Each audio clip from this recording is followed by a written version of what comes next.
Mazmur 91, dalam lindungan Allah.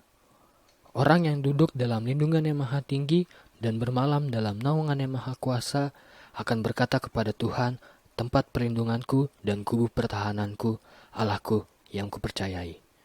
Sungguh, dialah yang akan melepaskan engkau dari jerat penangkap burung, dari penyakit sampar yang busuk. Dengan kepaknya, ia akan menudungi engkau, di bawah sayapnya engkau akan berlindung. Kesetiaannya ialah perisai dan pagar tembok. Engkau tak usah takut terhadap kedahsyatan malam, terhadap panah yang terbang di waktu siang, terhadap penyakit sampar yang berjalan di dalam gelap, terhadap penyakit menular yang mengamuk di waktu petang. Walau 1,000 orang rebah di sisimu dan 10,000 di sebelah kananmu, tetapi itu tidak akan menimpamu. Engkau hanya menontonnya dengan matamu sendiri dan melihat pembalasan terhadap orang-orang fasik. Sebab Tuhan ialah tempat perlindunganmu, yang maha tinggi telah kau buat tempat perteduhanmu, malapetaka tidak akan menimpa kamu, dan tulah tidak akan mendekat kepada kemahmu. Sebab malaikat-malaikatnya akan diperintahkannya kepadamu untuk menjaga engkau di segala jalanmu.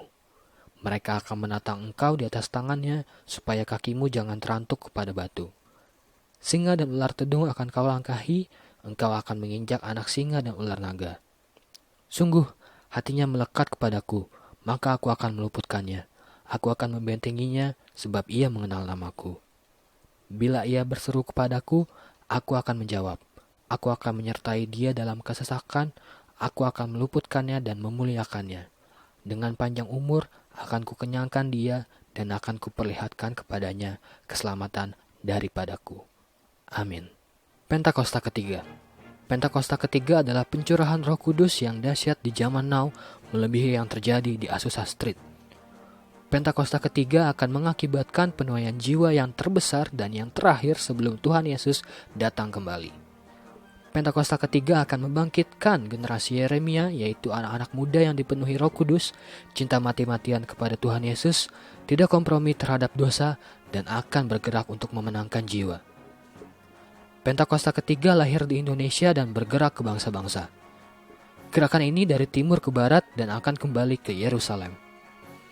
Pentakosta ketiga akan memberikan kuasa untuk menyelesaikan amanat agung, dan setelah itu Tuhan Yesus datang kembali. Mari kita satukan hati kita masuk ke dalam doa sapaan.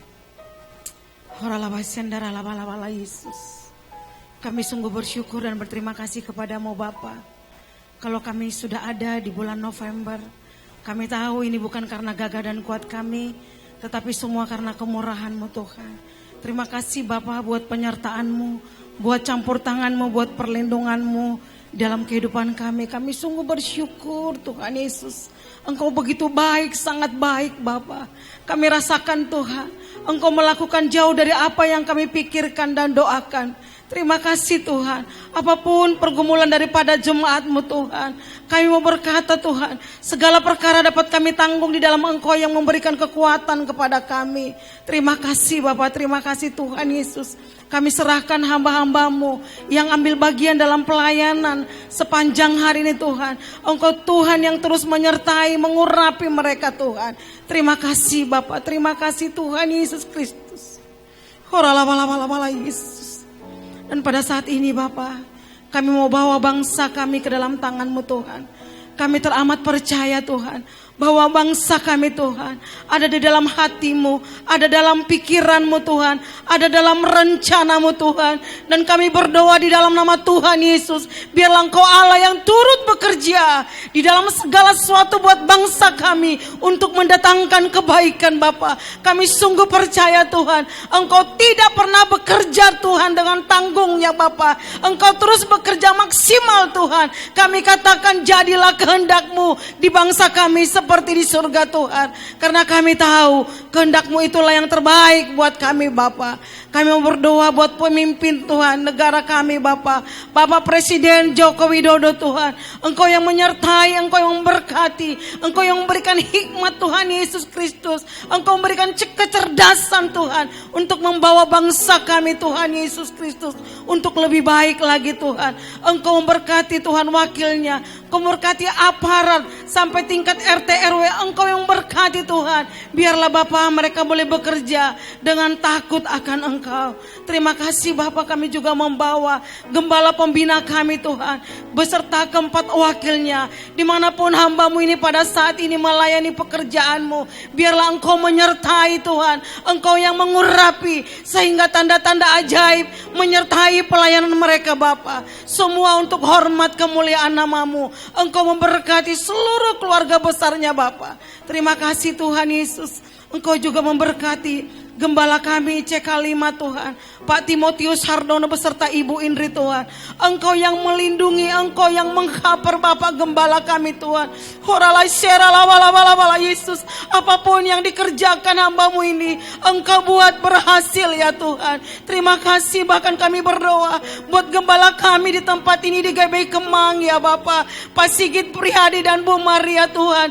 Engkau yang melingkupi Bapak gembala kami, Engkau yang menaungi Tuhan. Kami sungguh percaya kepadamu, pemulihan Tuhan terjadi atas Pak Sigit Tuhan, di dalam nama Tuhan Yesus. Ke depan Bapak, apapun yang direncanakan oleh Bapak gembala kami Tuhan, biarlah Engkau turut bekerja Tuhan Yesus Kristus untuk mendatangkan kebaikan. Bahkan seluruh jemaat-Mu Tuhan, kami serahkan ke dalam tangan-Mu pada sepanjang hari ini Tuhan. Engkau yang memagari, Engkau menutup bungkus, Engkau jauhkan GBI Kemang dari segala mara bahaya, sakit, penyakit, dan pencobaan. Sungguh dikuduskanlah nama-Mu, datanglah kerajaan-Mu, jadilah kehendak-Mu Tuhan di GBI Kemang seperti di surga. Di dalam nama Tuhan Yesus kami berdoa dan mengucap syukur. Haleluya, amin. Shalom jemaat GBI Kemang yang hebat, dahsyat, luar biasa. Selamat pagi, siang, sore, malam hari. Siapapun yang menyaksikan tayangan ibadah online ini, kita masuki bulan Februari bersama-sama dengan Tuhan Yesus. Karena kebaikannya, karena keajaibannya kita boleh ada, amin. Tepuk tangan buat Tuhan Yesus. Saya mau pastikan Bapak Ibu Saudara yang kekasih berkumpul bersama keluarga dan pastikan sudah mandi. Kita mau menghormati hadirat Tuhan. Kita mau sama-sama memuji Tuhan, bersuka cita bersama di hadapan Tuhan, karena Tuhan kita ajaib. Haleluya.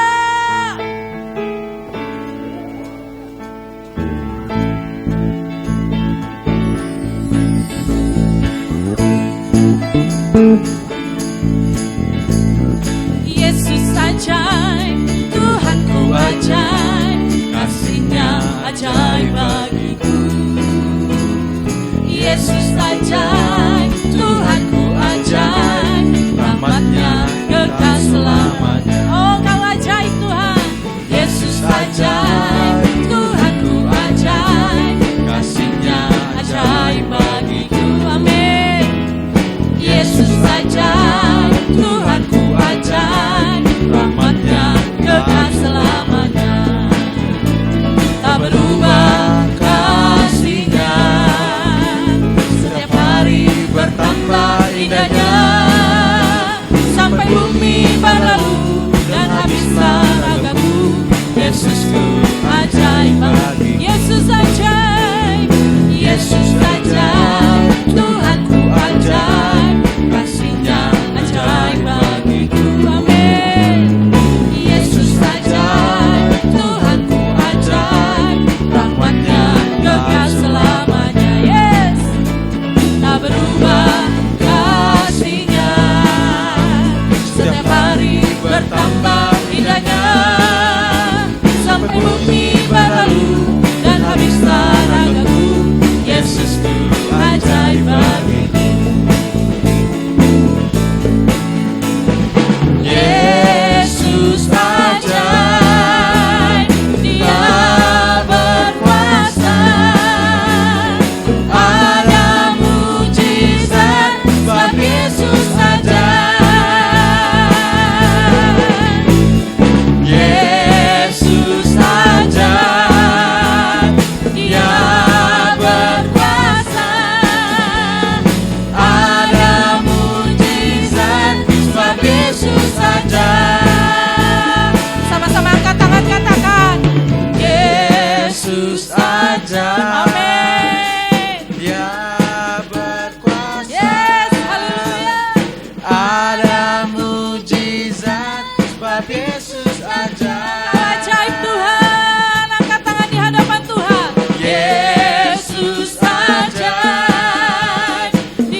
sebab Dia ciptakan semuanya. Kagumnya mengatasi langit bumi, sembah sujud di hadapannya. Haleluya. Langit dan bumi, pujilah Tuhan, sebab Dia ciptakan semuanya.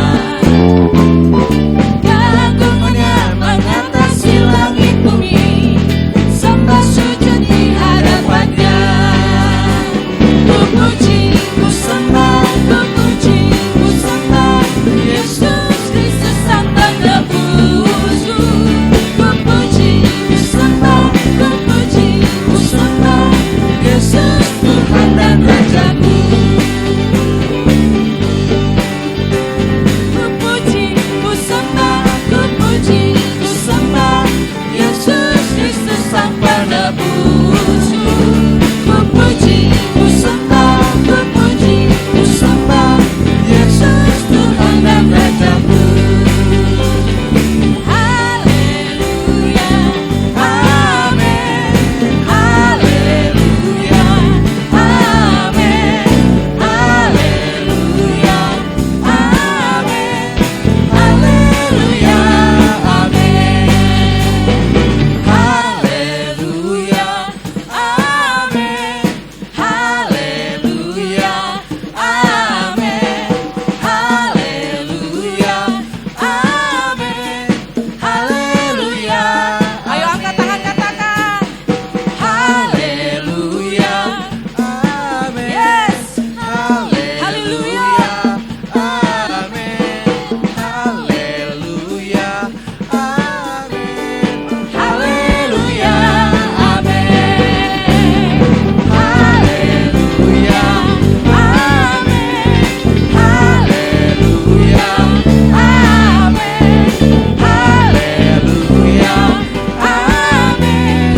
Haleluya, amin. Haleluya, amin. Haleluya, amin.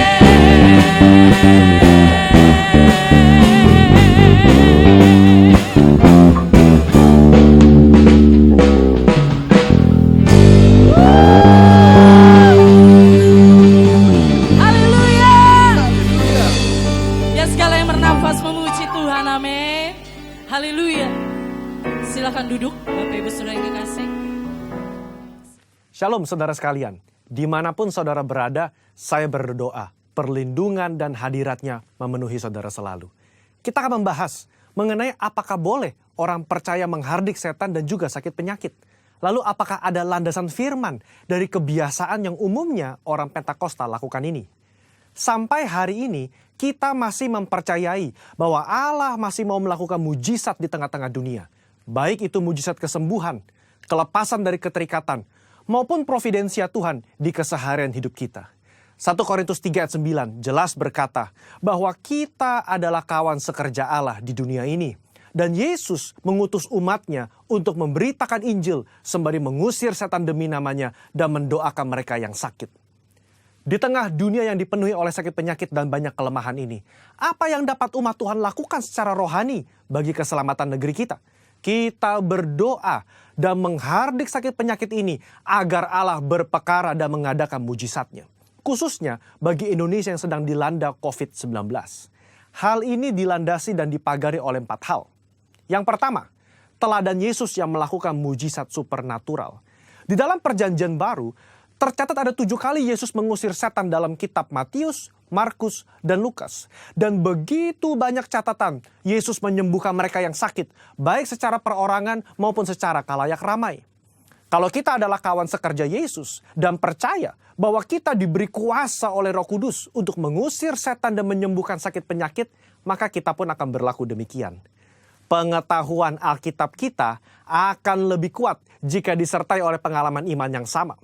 Kita membaca bahwa Yesus sering melakukan kesembuhan. Dia memberikan kuasa yang sama kepada para murid. Seperti di dalam Lukas pasal yang 9 ayat yang pertama. Dikatakan, maka Yesus memanggil ke-12 muridnya, lalu memberikan tenaga dan kuasa kepada mereka untuk menguasai setan-setan, dan untuk menyembuhkan penyakit-penyakit. Nah, secara global, umat Pentakosta meyakini bahwa orang percaya di zaman now juga diberikan kuasa untuk menghardik dan menyembuhkan. Gembala sidang kita, Pak Niko, mendapatkan tuntunan untuk melakukan KKR kesembuhan ilahi di dalam dan luar negeri. Tercatat, sudah ada 318 kali KKR yang dilakukan dari tahun 2006 sampai 2019. Dan juga lewat program TV yang disaksikan oleh jutaan orang yang mengalami hadirat Tuhan. Ribuan orang mengalami kesembuhan yang juga disaksikan oleh banyak orang. Itu adalah pengalaman rohani tak terbantahkan yang memperkuat pengetahuan umat tentang karakter Allah yang penuh kasih itu.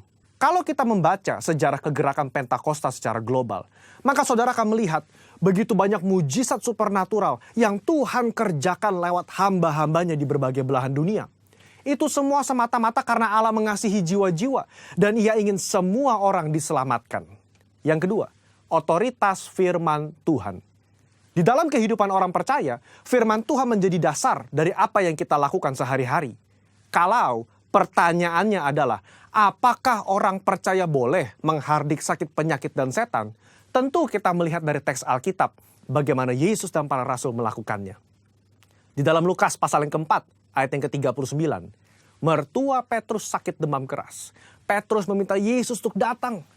Yesus menyembuhkan mertua Petrus dengan cara apa?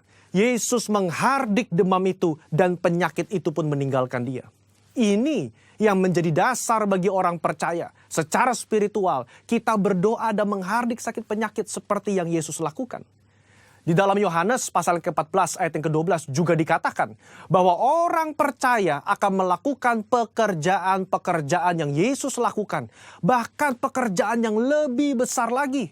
Pekerjaan ini mencakup mujizat-mujizat yang Yesus lakukan, karakter kerendahan hati yang Dia tunjukkan, dan kasih yang diberikan kepada orang-orang yang membutuhkan. Inilah yang menjadi dasar bagi orang percaya untuk melangkah dengan iman di atas dasar janji firman Tuhan. Poin yang ketiga, ketaatan kepada pemerintah. Ketika gereja mengajak umatnya untuk berdoa syafaat bagi negeri ini, bukan berarti kita tidak mentaati pemerintah dalam melakukan physical distancing atau memakai masker. Roma 13 jelas mengajarkan bahwa orang percaya diminta untuk taat dan patuh kepada pemerintah sebagai hamba Allah di dunia untuk kebaikan kita. Dalam konteks pandemi COVID-19, maka ketika kita berdoa menghardik pandemi ini agar cepat selesai, pada saat yang bersamaan kita juga mentaati peraturan pemerintah dalam mematuhi protokol kesehatan. Poin yang keempat, menantikan waktunya Tuhan. Ketika kita berdoa syafaat dan melakukan tindakan iman seperti menghardik hal semacam ini, tidak terlepas dari kedaulatan Tuhan. Iman yang rasional membuat kita terus-menerus berdoa dan berharap hanya kepada Tuhan, sembari mengetahui bahwa jalan manusia bukan jalannya Tuhan. Rancangan manusia bukan rancangannya Tuhan.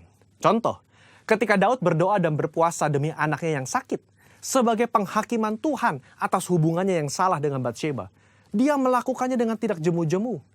Tetapi ketika Tuhan berkata lain dan anak itu harus mati, maka Daud segera bangkit. Dia makan dan kembali beraktivitas. Apa yang dapat kita pelajari?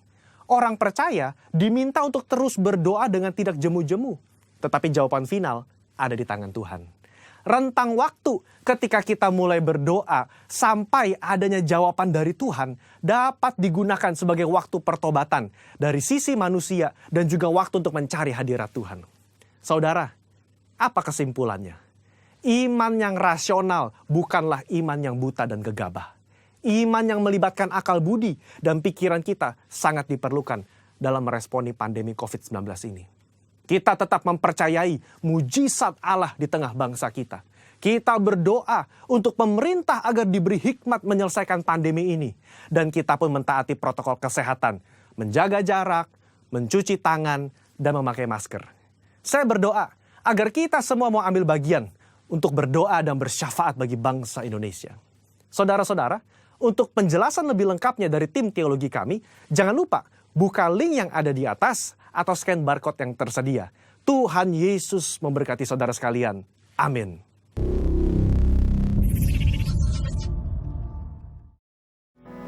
Siapkan hati kita menerima berkat melalui firman Tuhan. Tuhan Yesus terlalu baik bagi hidup kita, memeliharanya yang sempurna, hingga kita boleh ada sebagaimana kita ada hari ini, semua karena kebaikan Tuhan. Mari naikkan ucapan syukur yang terbaik buat Tuhan. Rasakan hadiratnya, biar janjinya digenapi melalui firman Tuhan yang akan ditaburkan. Dan kita semua bukan hanya menjadi pendengar, tapi menjadi pelaku akan firman Tuhan. Haleluya. Haleluya.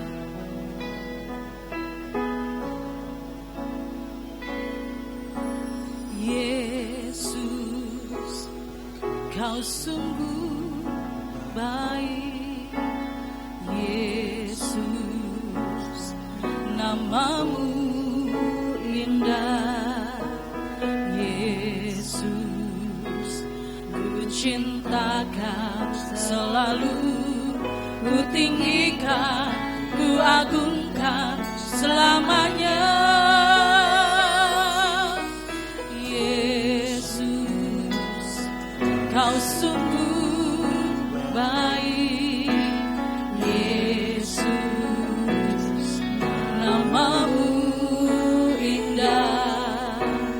Yesus, ku cinta Kau selalu, ku tinggikan, ku agungkan selamanya. Ku mau memujimu, ku selalu pujimu. Ku mau menyembahmu, ku selalu sembahmu. Kau yang layak terima semua pujian, kemuliaan hanya bagi Tuhan.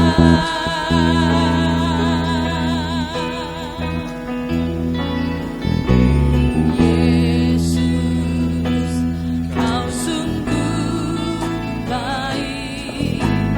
Yesus, namamu indah. Yesus, ku cinta Kau selalu, ku tinggikan, ku agungkan selamanya. Ku mau memujimu, ku selalu pujimu. Ku mau menyembahmu, ku selalu sembahmu. Kau yang layak terima semua pujian, kemuliaan hanya bagi Tuhan. Ku mau memujimu, ku selalu pujimu. Ku mau menyembahmu, ku selalu sembahmu. Kau yang layak terima semua pujian, kemuliaan hanya bagi Tuhan. Maka kemuliaan dan keagungan tertuju padamu, Tuhan dan Rajaku. Segenap jiwa dan nafasku menyembah Yesus yang hidup. Semua kemuliaan dan keagungan tertuju padamu, Tuhan dan Rajaku. Segenap jiwa dan nafasku menyembah Yesus yang hidup.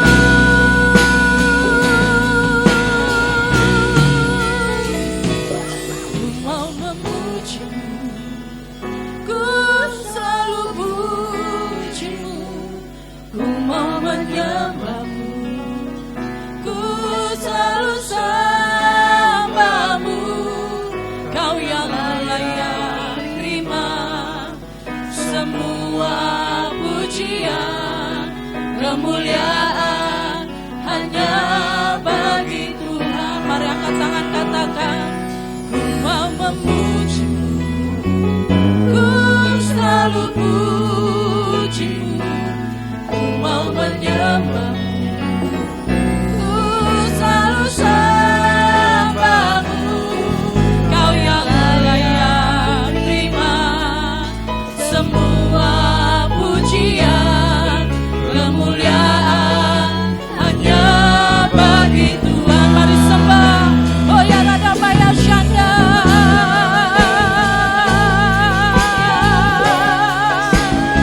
Kami memuji-Mu, kami menyembah-Mu, Allah yang hidup.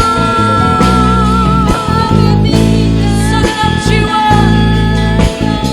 dan nafas hidup kami menyembah-Mu, menyembah-Mu Tuhan. Ya rada baya syanda. Ya rada labo.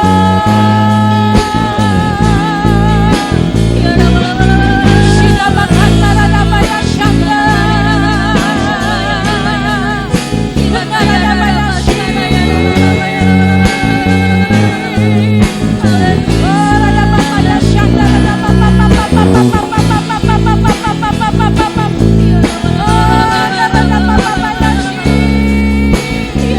Engkau baik Tuhan, terlalu baik bagi kami.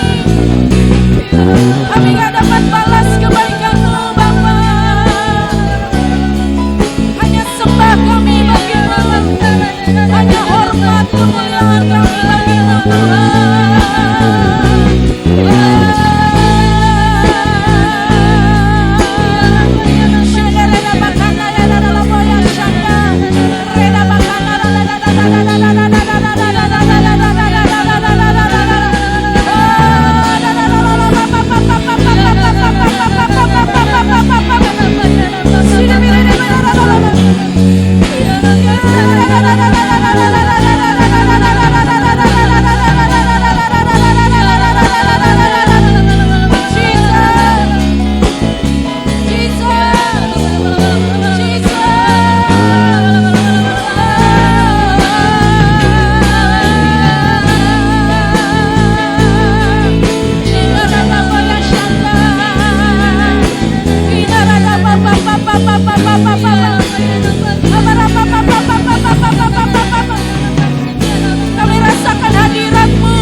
Silakan duduk. Selamat siang dan Shalom. Pak Arianja,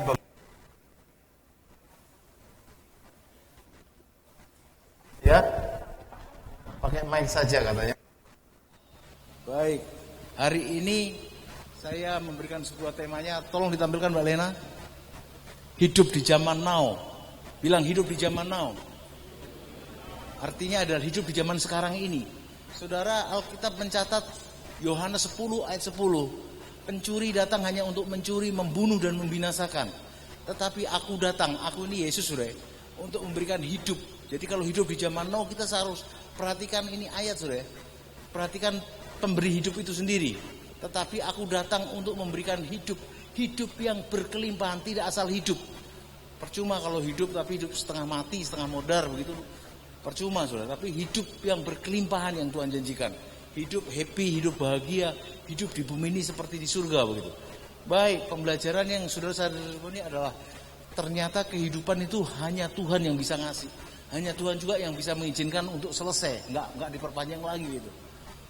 Sehasta pun enggak akan bisa, seorang pun bisa menambahkan umurnya. Bahkan sore ini saya satu kali sempat ada jemaat yang berkata, Pak Pendeta tolong doain buat mama saya supaya sudah dipanggil Tuhan saja. Saya sudah berdoa juga, enggak meninggal juga Saudara. Kalau meninggal berarti saya ngeri juga jadi pencabut nyawa nih Saudara. Tapi puji Tuhan, dari sini saya boleh tahu kalau saya ini bukan pencabut nyawa. Kalau saya pencabut nyawa bisa jemaat takut semua kalau saya datang Saudara. Tapi puji Tuhan begitu sampai dalam perjalanan pulang belum sampai rumah nih, itu jemaat telepon, puji Tuhan Pak, mama sudah Tuhan panggil begitu. Jadi usia itu di tangannya Tuhan. Bilang usia di tangannya Tuhan. Bilang kehidupan miliknya Tuhan. Sorry, waktu saya mulai pelayanan kunjungan juga Saudara. Pemberkatan pernikahan yang terakhir saya layanin ini tentara Saudara. Dan dia berkata apa? Pak, corona itu pilih-pilih orang juga Pak. Ada di ruangan kerja saya, kami lumayan banyak orang yang kena corona cuma satu saja. Jadi balik lagi, judulnya adalah hidup mati itu di tangannya Tuhan. Jadi jelas ayat yang kita baca bersama tadi Yohanes 10 ayat 10, pencuri iblis itu datang hanya untuk mencuri. Apa saja yang curi? Bisa damai sejahtera kita dicuri dengan memberikan kepanikan. Virus yang mendunia ini kan membuat orang panik, gelisah, cemas, takut begitu. Bahkan sampai mati begitu. Ini bukan hanya cuma Bogor atau Indonesia tapi seluruh dunia. Jadi nggak usah panik, nggak usah cemas. Kenapa? Karena kita punya Tuhan yang dahsyat, yang luar biasa. Bilang, saya punya Tuhan yang dahsyat, luar biasa, yang kasih hidup yang berkelimpahan. Bukan hidup yang pas-pasan, Saudara. Enggak, hidup yang berkelimpahan. Untuk itu saudara dan saya harus responin ini. Apa yang saudara dan saya harus responin? Yang pertama, bentuk respon yang saudara dan saya harus responin, kalau kita tahu Tuhan itu yang memberikan kehidupan, saudara, kita harus beribadah kepada Tuhan. Semakin beribadah kepada Tuhan, dan semakin beribadah kepada Tuhan. Pasnya adalah karena ketika kita beribadah, kita mendapatkan perkenanan dari Tuhan. Ada Roma 12 ayat yang kedua, ke 1 dan 2. Mbak Rena tolong tampilkan Roma 12 ayat yang ke-1. Dikatakan karena itu saudara-saudara yang kekasih, demi kemurahan Allah aku menasihatkan kamu. Ya, karena itu saudara-saudara, demi kemurahan Allah aku menasihatkan kamu, supaya kamu mempersembahkan tubuhmu sebagai persembahan yang hidup dan yang berkenan kepada Allah. Itu adalah ibadahmu yang sejati. Jadi kalau kemarin-kemarin kita ibadah, saudara, saya tahu semua nggak datang ke gereja ini tetap ibadah di rumah. Tapi hari ini untuk membuktikan saudara beribadah sehingga Tuhan berkenan kepada saudara begitu. Sampai Tuhan berkenan, yaitu memberikan hidup kita ini. Jangan, di ayat yang kedua dikatakan jangan serupa dengan dunia ini, tetapi berubahlah oleh pembaharuan budimu.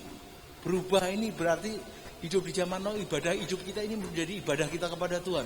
Dan kalau hidup kita isi dengan ibadah kepada Tuhan, ada di 1 Timotius pasal 4 ayat yang ke-8. Mbak Lena tolong tampilkan. 1 Timotius 4 ayat yang ke-8 dikatakan, latihan badani terbatas gunanya, tetapi ibadah mengandung janji, baik untuk hidup yang sekarang ini atau hidup yang akan datang. Dan hidup yang sekarang ini kalau kita beribadah kepada Tuhan, di rumah tangga kita atau di hidup kita ini seperti di surga, saudara. Dan janji yang akan datang itu adalah kalau kita harus meninggal itu hanya tutup mata dan buka mata ketemu Tuhan.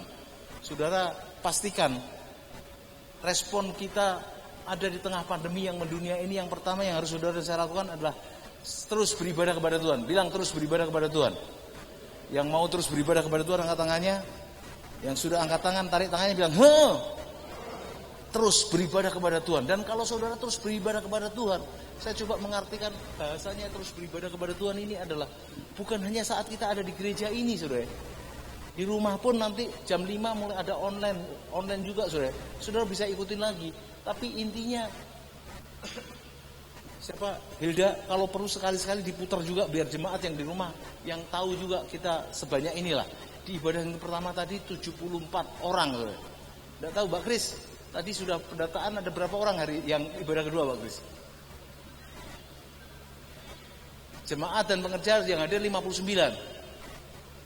Tepuk tangan sekali lagi buat Tuhan dong. Ini ibadah yang perdana kita buat begitu. Saya bilang tepuk tangan kenapa? Karena kemarin waktu kita ulang tahun gereja, kita sebelumnya kan ada 4 kali ibadah. Kalau di total dari ibadah pertama sampai ibadah yang keempat itu 700-an orang, saudara. Tapi yang hadir di ibadah ucapan syukur gereja kita yang 21 tahun kemarin tanggal 4 September itu yang hadir cuma 70 orang, saudara. Tapi hari ini tadi di ibadah pertama sudah ada 74 dan ibadah yang kedua sekarangnya ada 52. Mbak Grace 52 ya? 59. Ya luar biasa. Tugas saudara dan saya hari ini putuskan untuk saudara terus semakin beribadah kepada Tuhan. Bahasa yang saya sampaikan yang sebagai ibadah semakin beribadah kepada Tuhan. Nah, lakukan apa saja ke depan dengan sepenuh hati dan bukan untuk manusia tetapi untuk Tuhan. Katakan bilang lakukan segala sesuatu dengan sepenuh hati, bukan untuk manusia tetapi untuk Tuhan. Dan saya harus bilang sama saudara, kalau saudara lakukan ini, saudara akan menerima janji Tuhan seperti di 1 Timotius 4 ayat yang ke-8 tadi. Kalau latihan badani, apa saja yang badani itu terbatas gunanya. Tetapi kalau ibadah itu mengandung janji. Janji untuk hari ini adalah di rumah kita, di rumah tangga kita, di hidup kita ini seperti di surga. Bahkan berikutnya janji masa yang akan datang. Mengandung janji untuk masa yang akan datang itu adalah kalau kita mati, meninggal itu hanya tutup mata dan buka mata ketemu Tuhan. Nah, saya harus sampaikan ke saudara, setahu saya, seingat saya, hidup saya ini semuanya saya lakukan dengan sepenuh hati dan bukan untuk manusia tetapi untuk Tuhan. Jadi merupakan ibadah saya kepada Tuhan. Apa saja yang saya lakukan. Sorry tadi habis ibadah pertama saya bakar-bakar sampah di pojokan sana itu, di bawahnya pohon beringin sampai ada WL tadi bilang, "Pak Sikit nanti bau sampah loh. Nanti jemaat kebauan." Nah, saudara, kebauan saya enggak jauh begini, enggak akan kebauan tuh, saudara ya. Saya salamnya tadi juga usaha hati gini aja jauh gitu. Jadi saya bilang sama yang temenin saya bakar sampah tadi, ini ibadah juga kepada Tuhan ini. Apa saja kita lakukan dengan sepenuh hati dan bukan untuk manusia tetapi untuk Tuhan. Dan yang saya mau ceritakan di minggu ini ada kejadian yang ini kalau kita beribadah kepada Tuhan ini. Saya punya mobil itu sempat koplingnya sudah mulai tipis. Jadi harus diganti kopling gitu. Padahal sebelumnya waktu saya ganti oli itu sudah lumayan biaya besar juga, sudah ganti oli, terus kemudian ganti lampu juga, ada lampunya sudah redup begitu. Berikutnya ada sayapnya juga mulai bunyi-bunyi gitu. Dan yang paling berat juga lagi adalah dicek lagi itu adalah shockbreakernya satu sudah ada yang keluar olinya begitu. Jadi harus diganti. Dan bukan hanya itu tadi, koplingnya pun sudah tipis gitu. Jadi mulai besar biayanya juga, saudara. Saya berangkat, saya taruh mobil di tempat servis dan 2 hari kemudian baru selesai. Waktu saya mau ngambil mobil ini, saya bilang sama istri saya, "Tolong dompet saya." Dan waktu saya bilang tolong dompet saya, "Iya, dompetmu di anak yang kedua, saudara." Saya diboncengin anak saya yang kedua. Menurut anak saya yang kedua, itu dompet sudah dikasihin ke saya. Dan ternyata sudah sampai tujuan mobil sana, dia langsung pulang, naik motor balik pulang sendiri, saya naik mobil. Di tengah jalan saya mulai ada polisi gitu yang saya mulai pegang dompet masih dibawa Yowa. Jadi mulai cari-cari jalan tikus lagi yang bisa ngelewatin polisi begitu. Begitu lihat kelapa, pengen beli kelapa juga nggak ada, saudara. Tapi sampai di Kemuning sini mulai ketemu ada jahe, uang-uang receh yang di sebelah kaca itu saya ambil untuk beli jahe, saudara. Sampai rumah saya marahin anak saya, kenapa nggak dikasihin dompetnya ke papa? Dia bilang, sudah dikasih papa. Dan di mana dompetnya? Nggak ada, saudara. Jadi semalam itu kami tidur was-was, dompet tidak ada di tempat, dompet tidak ada di saya. Jadi jatuh nih, saudara. Ada ATM, ada SIM, ada KTP, bingung banget, saudara. Kami coba berdoa saja. Bahkan sorry, saya biasanya kalau tidur malam itu saya cium isi saya, saudara. Dia saya cium pun tidak mau gara-gara dompet hilang, saudara. Singkat ceritanya, kami cuma berdoa saja. Dan besok paginya ini ada satu jemaat yang di depan saya ini, di belakangnya Bu Eti ini. Di belakang nomor 2 dari belakang sana, Bu Deni ini. Bu Maria, dompetnya hilang ya. Dompetnya Pak Sigit atau dompetnya Bu Maria, karena ada KTP-nya Pak Sigit sama KTP-nya Bu Maria. Jadi ada yang masuk Instagram atau Facebook begitu, memberikan pengumuman kalau ada dompet yang hilang dan diketemukan begitu. Saudara, saya sama istri saya ngobrol-ngobrol, ada banyak orang kehilangan dompet, itu nggak kembali sampai sekarang, saudara. Dan ini dompetnya Pak Pendeta baru 1 malam hilang, langsung dikembalikan. Saya cuma ngomong ini, sepertinya karena nggak ada uangnya di dompetnya. Sehingga cuma diumumin supaya diambil KTP-nya, SIM-nya, dan ATM-nya tadi begitu.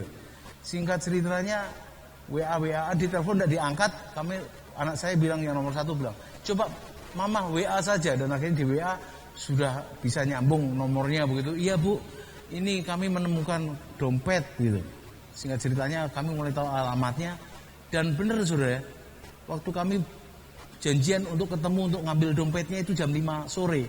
Saya lumayan susah juga nyari alamatnya. Dan berkunjung ke salah satu jemaat dan saya cerita gitu. Habis kunjungan itu saya cerita juga kalau kami mau ngambil dompet, cuma belum tahu alamatnya. Dan cerita juga dompetnya ini hilang gara-gara bisa ketemu, gara-gara ya kami berdoa. Yang kedua adalah gara-gara dompetnya nggak ada uangnya gitu. Dan mujizat yang terjadi karena saya lakukan segala sesuatu untuk Tuhan dengan sepenuh hati. Kalau kita beribadah, apa saja yang kita lakukan itu diberkati oleh Tuhan gitu. Dompet ketika hilang nggak ada uangnya, saudara. Waktu pulang kembali lagi ke saku saya ini, dompet tadi ada isinya, saudara. Isinya adalah tadi yang jemaat bilang, saya tanya alamat rumah ini di mana gitu. Dan saya cerita dompet saya hilang, kenapa ketemu karena nggak ada uangnya. Jadi dia kayaknya rasa nggak enak, pendetanya, gembalanya, dompetnya nggak ada uangnya gitu. Akhirnya dikepelin ada uang yang bisa masuk di dompet saya. Hilangnya nggak ada uang, kembalinya ada uangnya, saudara. Jadi kalau kita beribadah kepada Tuhan, lakukan segala sesuatu untuk Tuhan, itu di bumi ini seperti di surga. Katakan, Jadi ayo ke depan kita terus beribadah kepada Tuhan. Bilang terus beribadah kepada Tuhan. Semakin beribadah kepada Tuhan, sehingga Tuhan berkenan dan Tuhan memberikan janjinya untuk hari ini di hidup kita seperti di surga. Bahkan berikutnya hari yang akan datang kalau kita tutup mata, hanya buka mata ketemu Tuhan. Jadi pastikan semakin percaya Tuhan, terus beribadah kepada Tuhan.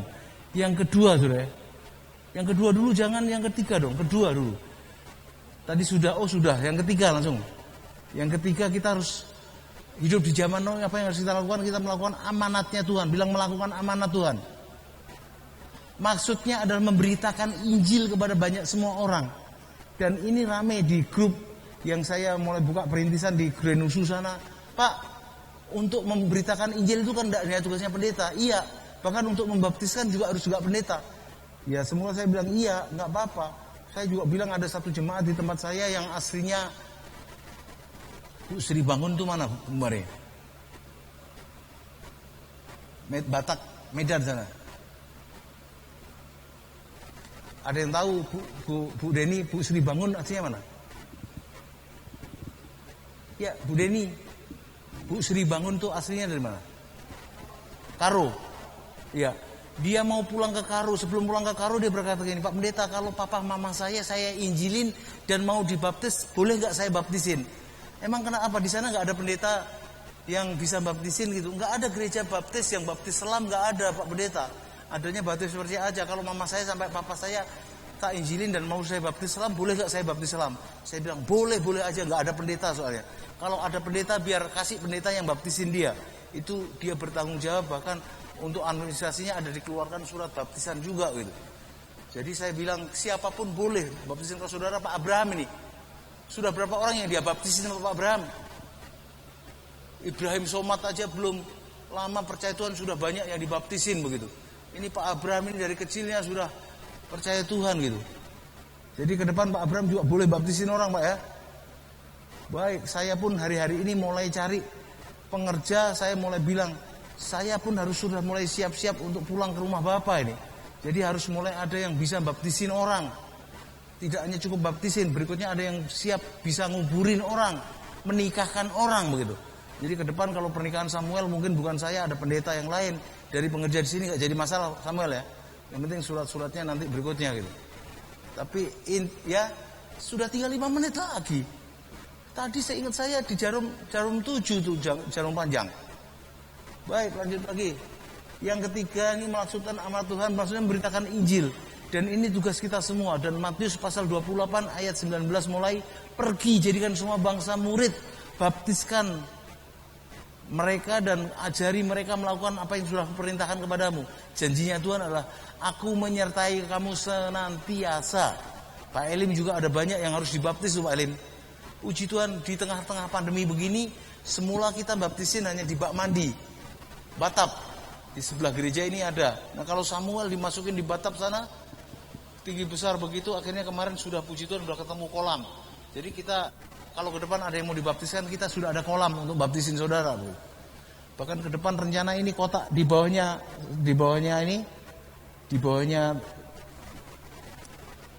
apa? Di belakang proyektor ini nanti akan dipotong kotak, kita akan coba buat pakai kaca, ada ruangan di belakang, kita bobolin juga untuk bisa baptisannya di sini saja, saudara. Cuman memang biayanya yang sudah kita hitung-hitung nggak mahal juga, saudara. Tapi intinya supaya air pun tidak banyak-banyak yang bak mandi sana aja bisa gitu, sudah ada 8 orang yang dibaptiskan di bak mandi, saudara. Yang parah lagi saya sempat dengar di Surabaya sana ada yang dibaptiskan nih Mail kalau nggak salah ya, betul Mail ya? Yang di pojok depan sana di bawahnya kipas angin itu. Di Surabaya baptisan cuma disiram pakai ember, dari air disiram pakai ember gitu, saudara. Karena corona begini gitu. Tapi kita bersyukur kita akan coba buat di sini nanti ada bak dari kaca juga dari sini aja. Jadi kita semua dari sini bisa ikut menyaksikan, ikut ibadah baptisan juga air juga gitu. Ada Pak Lukman yang tukang gambar, tukang setting juga bisa gitu. Baik, poin yang keempat, kita hidup terus dengan kasih yang mula-mula. Kenapa? Kalau kita tidak hidup dengan kasih yang mula-mula di zaman now ini, di zaman era yang baru ini, maka Tuhan akan mendatangin kita bahkan untuk berperang dengan Dia gitu. Pasnya kalau saya menjelaskan adalah bisa diizinkan nama Tuhan ada corona datang yang mendunia gini, saudara. Karena kita tidak dalam kasih yang mula-mula. Coba kita akan lihat alasannya kenapa. Mengapa sampai kita ini harus hidup dalam keadaan yang semula? Jika tidak mengikut Tuhan tetapi jadi pengikut Nikolaus atau Bileam yang Tuhan benci, yaitu mempersembahkan persembahan kepada berhala dan hidup dalam perzinahan, Tuhan akan mendatangin kita. Dia mendatangin kita bukan dengan pedang dan bagaimana, tapi dengan diizinnya corona dan kepanikan, kecemasan, ketakutan, bahkan keburukan, kematian dan kebinasaan yang hari-hari ini begitu mencekam gitu. Saudara, waktu corona belum datang di Indonesia saja, saya melihat bagaimana di Cina sana, di Wuhan itu kejadian. Saya menangis, saudara, padahal cuma diterjemahin dalam bahasa Indonesia. Dia berkata gini, mana kemanusiaan itu? Gak ada. Kita punya motor, kita punya mobil, kita punya kulkas, tapi isi kulkasnya kosong, motornya tidak ada bensin pasokan untuk kami bisa beli bensin. Mobil juga gak ada, sehingga dalam perjalanan menuju ke rumah sakit saja sudah geletak, meninggal. Itu di videonya saya melihat, saudara. Saya sedih dan menangis, saudara. Bahkan saya sampai berdoa. Di perjalanan saya menonton sambil berdoa begitu, Tuhan lawat Tuhan. Ternyata sampai juga datang ke Indonesia begitu. Tapi belum ada di Indonesia pemandangan yang orang jalan langsung jatuh geledak itu, belum ada, saudara. Tapi pernah satu kali saya naik motor bersama istri saya mengarah Tajur Halang sana, orang naik motor langsung jatuh, sok begitu, saudara. Saya mau tolongin, Bu Maria bilang jangan, mungkin lagi kena corona, nanti kamu nolongin kamu kena corona juga gitu. Berikutnya tidak hanya di Tajur Halang sana, ada lagi di Bojonggede. Pas sebelahnya rel kereta api yang macet, ada pom bensinnya itu. Orang naik motor juga langsung jatuh gitu. Tidak ada seorang pun yang nolong, saudara.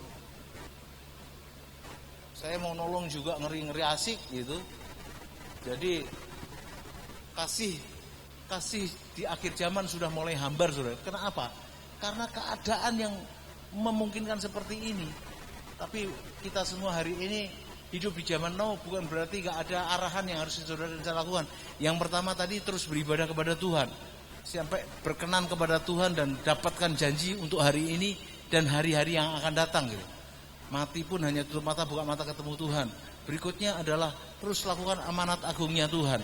Supaya sungguh yang dijanjikan Tuhan menyertai kita sampai akhir zaman terjadi dalam hidup kita. Dan terakhir yang keempat adalah hidup dalam kasih yang mula-mula.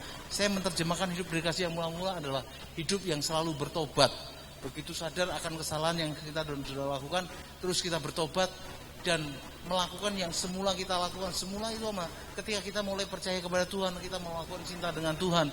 Ini kasih yang mula-mula, saudara. Dan saya ingat waktu saya cinta saya kasih mula-mula itu setiap hari datang ke gereja, saudara. Sampai ipar saya itu berkata gini, sudah mulai besok bawa bantal, bawa tikar, tidur di gereja aja sekalian, bro.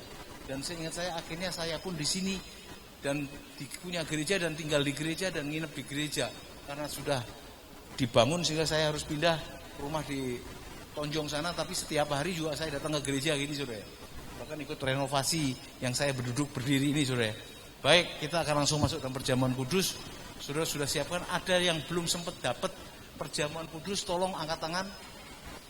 Ada yang belum dapat perjamuan kudus? Berarti kalau nggak ada yang angkat tangan, berarti semua sudah dapat. Persiapkan, dan sebelum kita terima roti yang adalah tubuh Tuhan dan anggur yang adalah darah Tuhan, masing-masing boleh mengintrospeksi diri. Kalau ada dosa yang diingatkan Tuhan, saudara minta ampun nama Tuhan. Layakkan kami menerima perjamuan kudus Tuhan. Ampuni segala dosa dan pelanggaran kami. Dan sungguh di dalam nama Tuhan Yesus, kami dilayakkan menjadi umat Tuhan, menjadi ahli warisnya Tuhan. Surga boleh datang di rumah tangga kami, Tuhan. Bahkan sungguh janji Tuhan berlaku dalam hidup kami. Tuhan menyertai kami sampai akhir zaman. Mari yang sudah siap dengan perjamuan kudusnya bangkit berdiri, angkat roti di tangan-tangan kita dan dengar firman Tuhan. Saya coba bacakan di 1 Korintus pasal 11 ayat yang ke-23. Sebab apa yang telah kuteruskan kepadamu, aku telah terima dari Tuhan, yaitu Tuhan Yesus pada malam waktu ia diserahkan, ia mengambil roti dan sesudah itu ia mengucap syukur atasnya dan memecah-mecahkannya. Mari kita pecahkan dan berkata, inilah tubuhku yang diserahkan bagi kamu. Perbuatlah ini setiap kali menjadi peringatan akan aku. Saudara-saudara, bukankah roti yang atasnya kita ucapan syukur dan kita pecah-pecahkan persekutuan dengan tubuh Kristus? Amin. Mari bersama kita makan dalam nama Tuhan Yesus. Terima kasih Tuhan. Seharusnya kami yang disalib karena dosa dan pelanggaran kami, tapi Tuhan menggantikannya bagi kami. Untuk itu kami waktu semandang salibmu Tuhan, supaya kami terus menjadi kuat. Tidak ada penderitaan yang tidak bisa kami tanggung Tuhan. Terima kasih. Mari kita angkat cawan juga di tangan kanan kita dan dengar firman Tuhan. Demikian juga ia mengambil roti sesudah makan lalu berkata, cawan ini adalah perjanjian baru yang dimeteraikan oleh darahku. Perbuatlah ini setiap kali kamu meminumnya menjadi peringatan akan aku. Saudara-saudara, bukankah cawan yang atasnya kita ucapan syukur ada persekutuan dengan darah Yesus? Amin. Mari bersama kita minum dalam nama Tuhan Yesus.